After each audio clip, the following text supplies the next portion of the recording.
nyo noon, sobrang people pleaser ako. Kung may ranking, siguro nasa top 5 ako.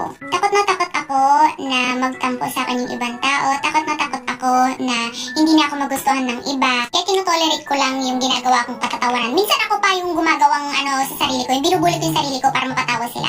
Kasi gusto nila akong kasama. Pero na-realize ko, kapag nahanap mo yung right circle mo, hindi mo kailangan apihin ang sarili mo para mapatawa sila. Just be authentic, just be you.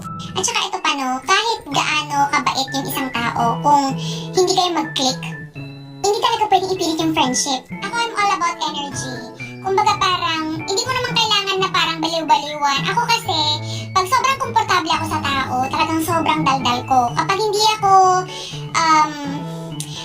ko feel yung tao, parang medyo tahimik ako, medyo nagiging mahiyain ako, parang, ang tawag ito? Yung hindi ka 100% na ikaw. And I realize na hindi lahat ng tao deserve makita yung 100% na ikaw, yung mabait na side mo, yung soft side mo.